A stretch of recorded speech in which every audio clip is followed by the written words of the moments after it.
கர்நாடக முதல்வர் சித்தராமையா முதல்வர் பதவியை ராஜினாமா செய்திருக்கிறார்.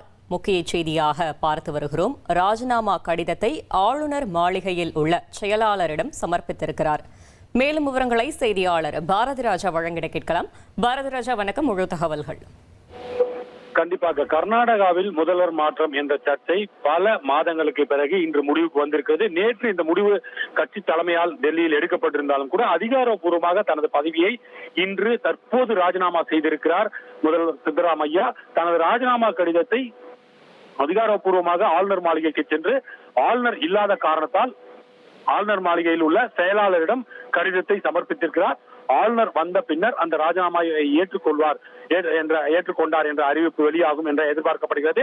இந்த ராஜினாமா கடிதத்திற்கு பிறகு நேராக தனது அலுவலக இல்லமான காவேரிக்கு செல்லும் முதல்வர் சித்தராமையா அங்கு செய்தியாளர் சந்திப்பு நடத்த இருக்கிறார். அதில் அதிகாரப்பூர்வமாக மாநில மக்களுக்கு தனது ராஜினாமாவை அறிவிக்க இருக்கிறார் என்பது குறிப்பிடத்தக்கது.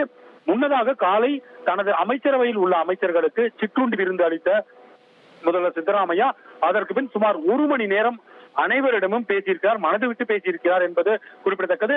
அப்போது தாங்கள் முதல்வராக இருந்த எனக்கு வைத்த வேண்டுகோளுக்கு பல முறை நிறைவேற்ற முடியாமல் போயிருக்கிறது.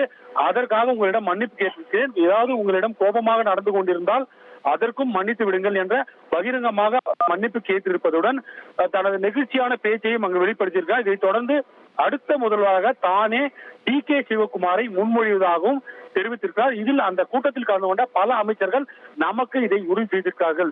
சித்தராமையா வாயால் டி.கே. சிவகுமாரின் பெயரை உச்சரித்து அவர்தான் அடுத்த முதல்வர் என கூறியிருக்கிறார் என்றும் அனைத்து அமைச்சர்களும் இனி வரப்போகும் அமைச்சரவையில் மாற்றம் ஏற்பட போகும் அமைச்சர்களும் அவருக்கு உறுதுணையாக இருக்க வேண்டும் என்றும் கேட்டுக் கொண்டிருக்கிறார்.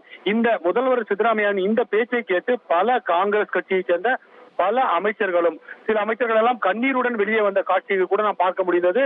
இது உள்ளே நடந்த காட்சி என்றால் அப்படியே முதல்வர் வீட்டிற்கு வெளியே அந்த விருந்து நடந்து கொண்டிருக்கும் வேளையில் இந்த செய்தி அதிகாரப்பூர்வமாக ராஜினாமா செய்ய போகிறார் என்ற செய்தி வெளியான பிறகு வெளியில் பொதுமக்கள் அதிக அளவில் கூடி அவர்களும் கண்ணீர் விட்டு அழும் காட்சி நம்மால் களத்தில் பார்க்க முடிந்தது. தற்போது ராஜினாமா கடிதம் சமர்ப்பித்த கையோடு நேராக மீண்டும் காவேரி இல்லத்துக்கு வருகிறார். அங்கு நடக்கும் செய்தியாளர் சந்திப்பில் எதற்காக தான் ராஜினாமா செய்கிறேன் என்ற காரணத்தையும் கூறுகிறார். அது மட்டுமல்ல, சொன்னபடி நடந்து கொண்ட சித்தராமையா என்ற ஒரு பெயருக்கும் தற்போது உரியவராகிறார். என்றால் 2.5 ஆண்டுகளுக்கு பிறகு தனது முதல்வர் பதவியை ராஜினாமா செய்வேன் என கட்சி தலைமைக்கு உறுதியளித்திருந்ததாக அவர் 2023 முதல்வராக பொறுப்பேற்ற போது தகவல் பரவியது. அந்த தகவலுக்கு ஏற்றபடி தற்போது நடந்து கொண்டிருக்கிறார் என்ற நற்பெயருடன் இந்த முதல்வர் பதவியிலிருந்து அவர் விலகுகிறார். தகவல்களுக்கு நன்றி பாரதிராஜா. இனி செல்லும் இடமெல்லாம் செய்தி. தந்தை டிவியின் வாட்ஸ்அப் சேனலை ஃபாலோ பண்ணினா செல்லருக்கும் இடமெல்லாம் செய்தி. இதோ QR கோட் இப்பவே ஸ்கேன் பண்ணுங்க, ஃபாலோ பண்ணுங்க.